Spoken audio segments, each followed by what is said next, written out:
Good morning students, welcome to my channel dreams make real. बच्चों, my name is Deepali और आज मैं आप लोगों को 7th क्लास की हिंदी की कार्यपत्रक नंबर 26 जिसकी डेट 26 दिसंबर 2020 रहेगी। तो बच्चों, आज मैं आपको समझाने वाली हूँ इस वीडियो में। तो बच्चों, सबसे पहले आप यहाँ पर अपना नाम और यहाँ पर अपनी कक्षा अध्यापक का नाम डालेंगे। उसके बाद हम पढ़ते हैं। प्यारे बच्चों, आश्रम का अनुमानित व्यय पाठ में, क्योंकि पिछली कार्यपत्रक 25 में भी हमने आश्रम का अनुमानित व्यय पाठ पढ़ा था और आज भी इसी को ही आगे कंटिन्यू रखेंगे। पाठ में गांधी जी ने दक्षिण अफ्रीका से लौटकर अहमदाबाद में आश्रम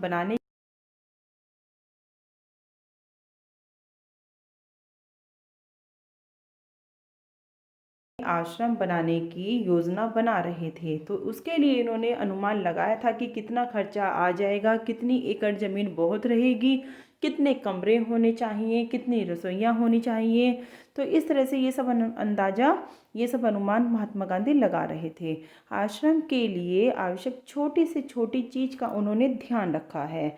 आइए पाठ से लिए इस गद्यांश को पढ़कर प्रश्नों के उत्तर देकर जाने कि हमने क्या सीखा है।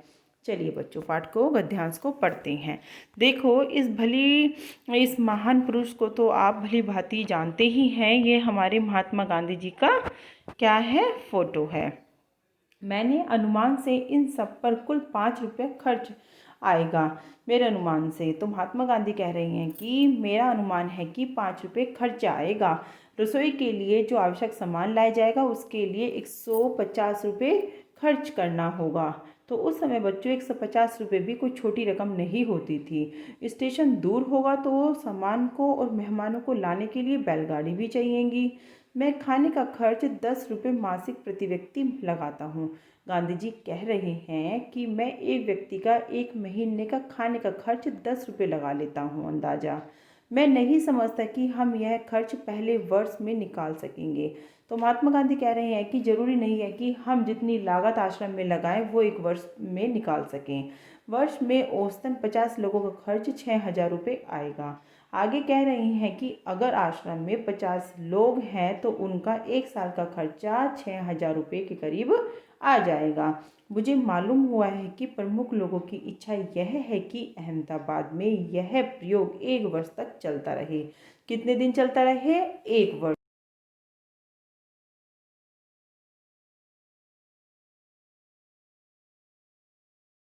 हैं कि मैं अहमदाबाद में आश्रम बनाना चाहता हूँ और मैं चाहता हूँ कि अहमदाबाद मेरी इस काम को सफल बनाने में कुछ मदद मुझे दे, कुछ पैसों की तरफ से सहायता दे उसको। मेरी मांग तो यह भी है कि अहमदाबाद मुझे पूरी ज़मीन और मकान सब भी दे दे, तो बाकी खर्च मैं कहीं और से या दूसरी तरह से जुटा लूँगा। तो महात्मा गांधी ये कह रहे हैं कि अगर अहमदाबाद मुझे आश्रम बनाने के लिए ज़मीन दे देता है तो मैं दूसरा सारा खर्चा जो आएगा आश्रम में वो कहीं और से जुटा लूँगा। अब चूंकि विचार बदल गया है, इसलिए ऐसा लगता है कि 1 वर्ष का या इससे कुछ कम दिनों का खर्च अहमदाबाद को उठाना चाहिए।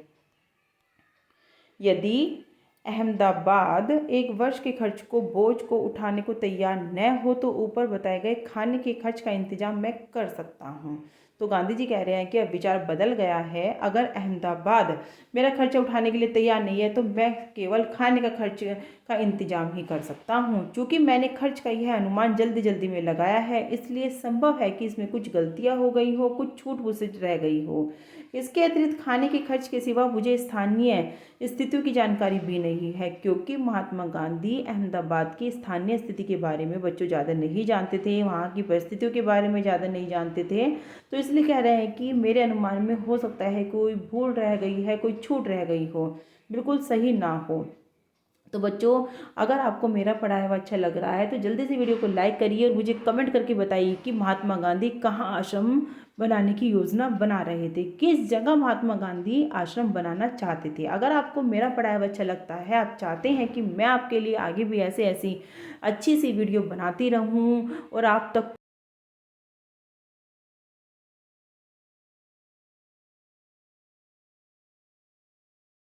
यहाँ मैं का प्रयोग किसके लिए हुआ है। तो बच्चों,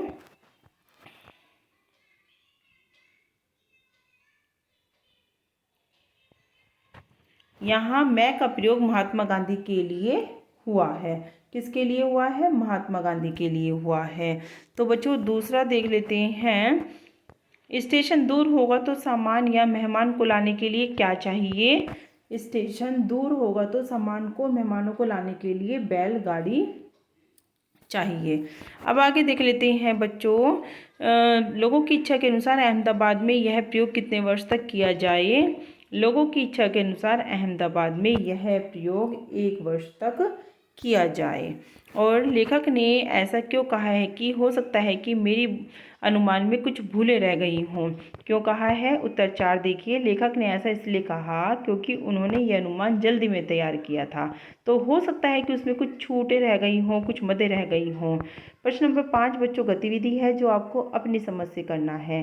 कि आपको कई बार लगता है कि आप छोटे मोटे काम, घर की पुताई, दूध धोना, खाट बुनना चाहें तो कर सकते हैं, लेकिन ऐसे काम की सूची बनाइए जिन्हें आप चाहकर भी नहीं सीख पाते, और इनके क्या क्या कारण रहे होंगे। उन कामों की सूची बनाइए जिन्हें आप सीखना चाहते हैं। तो बच्चों मैंने अपने हिसाब से लिखा है। मैं सिलाई करना सीखना चाहती थी, कढ़ाई सीखना भी मुझे बहुत पसंद था, इसके साथ साथ मैं कंप्यूटर भी सीखना चाहती थी, लेकिन मुझे इन चीज़ों को सीखने में ज़्यादा बाधा यह आई कि, ये लिख लेना बच्चों, कि मुझे समय नहीं मिल पाता था क्योंकि पढ़ाई के साथ साथ मेरी मम्मी की तबीयत खराब,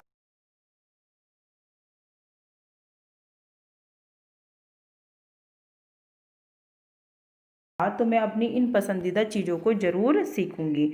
मतलब बाधा क्या आई थी कि मुझे पढ़ाई के साथ साथ घर का काम भी करना होता था क्योंकि मेरी मम्मी की तबीयत उस समय ख़राब रहती थी, इसलिए। लेकिन अगर कभी मुझे मौका मिला, मुझे समय मिला, तो मैं अपनी इन पसंदीदा चीज़ों को ज़रूर सीखूंगी। तो इस तरह से बच्चों आपकी आसान सी वर्कशीट आज कंप्लीट होती है। और बच्चों वीडियो अच्छी लग रही है तो वीडियो को लाइक और चैनल को सब्सक्राइब जरूर करना। Thank you.